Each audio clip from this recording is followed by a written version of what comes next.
friends, Kate Lincoln-Goldfinch with Lincoln-Goldfinch Law, an immigration firm, here to talk to you today about the KAFT, or Keeping Families Together, parole program that was announced by President Biden in June of 2024.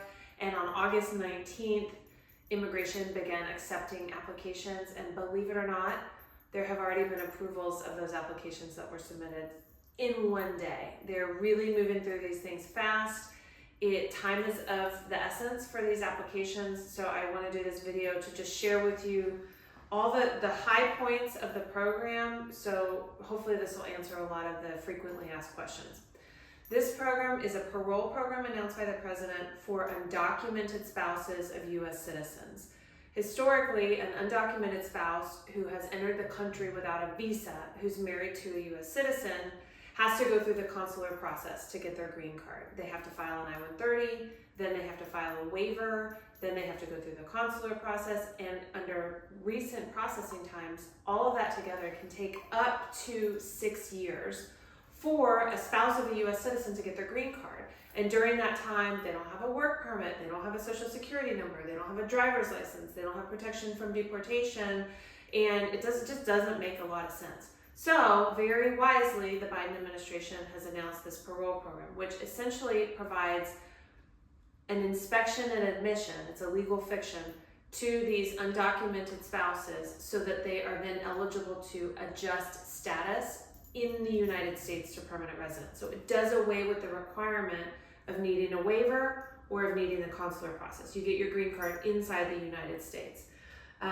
So let's talk about eligibility for the program. Spouses of United States citizens who are undocumented and entered without a visa, who have lived in the country for 10 years as of June 2024, and who were married to a U.S. citizen as of June 17th, 2024. That means the spouse needs to have been a U.S. citizen and the marriage needs to have been in place on June 17th, 2024. In Texas, we have common law or informal marriage. So if you were married and living together before that date, even if you didn't register your marriage, you can still qualify. Always talk to a lawyer about this stuff.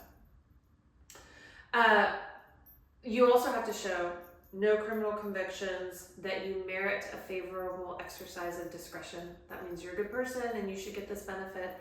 Also, a cool thing about this program is it's not just for the spouses of U.S. citizens, it's also for the stepchildren. So let's say dad's a U.S. citizen, mom's undocumented, she entered without a visa, she's got 2 kids who entered with her. All 3 of these guys are going to be able to qualify for the program. For the kiddos, they don't need the 10 years in the United States. They have to show that they were under 18 when the marriage occurred and that they're currently under 21 and unmarried. I'm trying to rush through this to make this fast. If you have questions, you can always reach out to me or my office and we'll be happy to answer them for you. Filing this application, you file online only using Form I-131F. The filing fee is $580. There are no fee waivers available. Once your parole is approved, you get parole for 3 years. You can file for a work permit. You can also file for your green card using an I-130 and I-485 combo. So you're green card eligible once you get the parole. You're gonna need name, address, date of birth, spouse's date of birth, date of marriage, and documents to prove your 10 years in the United States. You're gonna need 1 piece of evidence for every quarter or so during the last 10 years. You've got to upload all of this to the website. You can upload 5 documents at a time. They have to be under 12 megabytes per document. It is a hassle. I'm just going to tell you right now, it is a hassle. It's better, in my opinion, for you to work with a lawyer, make sure this is all done right, because immigration doesn't have to issue you a request for evidence. They can just deny you if anything is missing. You should not file an incomplete application. They're just going to deny you. Wait till you have everything and file it. People who have an I-601A waiver pending are going to be prioritized. Your case might move even faster. Now, here's some FAQs. What if I'm in removal proceedings? You can still qualify for this parole if you're in removal proceedings, or even if you have a removal order, but not if you got deported and then came back. If you have what's called a permanent bar, you need to talk to your lawyer. That's if you had unlawful presence and you left and you came back in. You might be eligible. It depends, and you need to talk to your lawyer. You don't have to file the I-130 before you file parole. Let's talk criminal bars. The criminal bars are pretty severe on this application. If you have any felony conviction, or if you have any misdemeanor conviction that's related to drugs, weapons, violence, child abuse, sexual abuse, anything in that realm, you're going to be ineligible. If you have any other pending charges or misdemeanor charges that aren't within those realms, you are either ineligible or you're presumed ineligible for the program, and you need to overcome the presumption. I'll just say right now, if you have any removal defense or any criminal issues, 100% absolutely file with a lawyer. Do not try and do that on your own.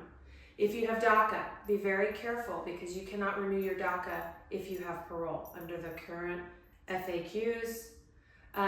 Finally, there's so much more to say. This program is going to be attacked by conservatives in the courts. They have already said we're filing a lawsuit. It might get enjoined. That means stopped any day now. But the people who have parole already can have it taken away by the courts.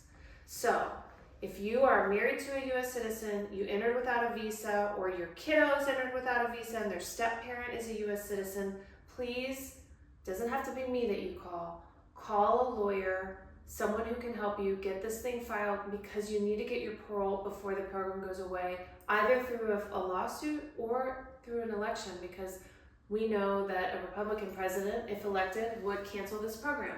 So time is of the essence. You got to get this thing filed. There's probably a million more questions. You know how to find me. Thanks for watching, and talk to you soon.